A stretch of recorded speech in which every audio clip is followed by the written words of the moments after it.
Hello বন্ধুরা, একটা ছোট ভিডিও নিয়ে তোমাদের সামনে উপস্থিত হলাম। দেখো, ডিম্মি এখনও সুস্থ হয়নি।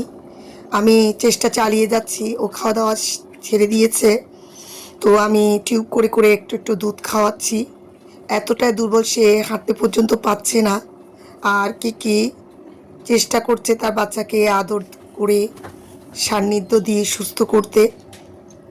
আর এই আদর পেয়ে বাচ্চাটা সুস্থ না হলেও অন্তত শান্তি পাচ্ছে, কারণ মায়ের আদর সন্তানের জন্য একটা বড় আশ্রয়। তো দেখো, বাচ্চাকে কি করে আদর করছে। আদর পেয়ে নিম্মি হয়তো একটু স্বস্তি পাচ্ছে। এরপর যখন সরে গেল, দেখো সে আবার মাকে খুঁজছে। বাট এই বাচ্চাটা হাঁটতে পর্যন্ত পাচ্ছে না, এতই দুর্বল। আমি কিছুক্ষণ পর পর তাকে টিউব করে করে একটু একটু দুধ খাওয়াচ্ছি। আসলে নিচ থেকে সে খেতে চাচ্ছে না। এর মধ্যে আবার জ্বরের ওষুধও দিচ্ছি, আবার জিঙ্কও দিচ্ছি ডাক্তারের পরামর্শে।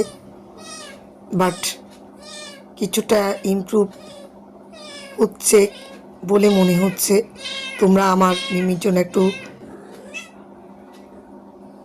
প্রে করো।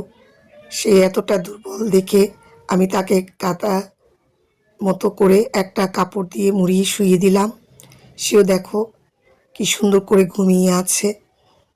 শরীরটা ভীষণ খারাপ বলেই সে হয়তো এভাবে শুয়ে আছে। আর আমি ভগবানের কাছেও প্রার্থনা করছি তার সুস্থতার জন্য। দেখো, দুটো মোমবাতি জ্বালিয়ে দিলাম ওর উদ্দেশ্যে। তোমরাও তার জন্য একটু প্রে করো।